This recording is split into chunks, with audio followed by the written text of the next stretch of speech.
Pinpoint an exact time in the second quarter when you started seeing things kind of fall apart a little bit, or what happened there? Yeah, I can't pinpoint an exact time. I got to go back and look at the film. But, you know, hey, we got our butts kicked. Credit to Houston. They're a good basketball team. We got to grow from that and understand that the first quarter, it was shots weren't falling for us, and we had some opportunities to possibly, break the game open a little bit, I thought, and we didn't take advantage of those.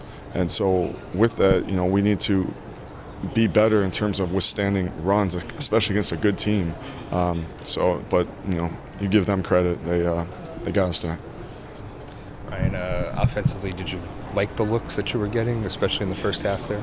Early on, for the most part, I thought we got into a little bit too much isolation basketball, and that's a challenge to not fall into that trap against a team with some very good isolation basketball players. And we did that, and I didn't like that.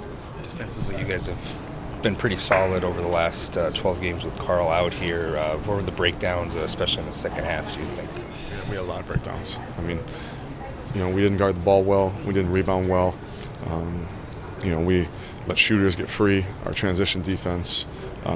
We had a lot of things that were not good. Schedule coming up here. I think this is the first game of a stretch of 8 of 9 of teams that are currently in playoff position.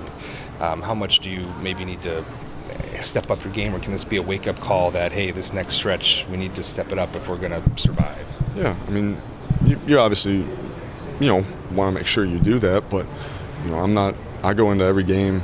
The games are different game plans, but you go into every game saying that you have a chance to win, and just because a team's a playoff team doesn't mean you amp up your intensity. We expect these guys to be intense and come in with a mindset of following a game plan every time.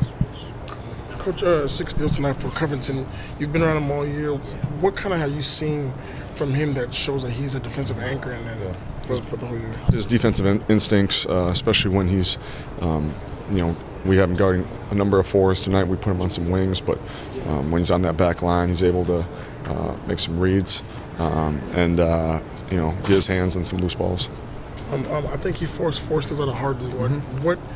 Obviously, Harden is a great offensive player, but what about Covington's skill allows him to influence that matchup? Yeah, I mean his length, his size, his ability to contest. So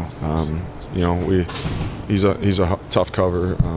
James is, but Robert, he's a guy who's been around him, and he forced him into some tough looks too at times.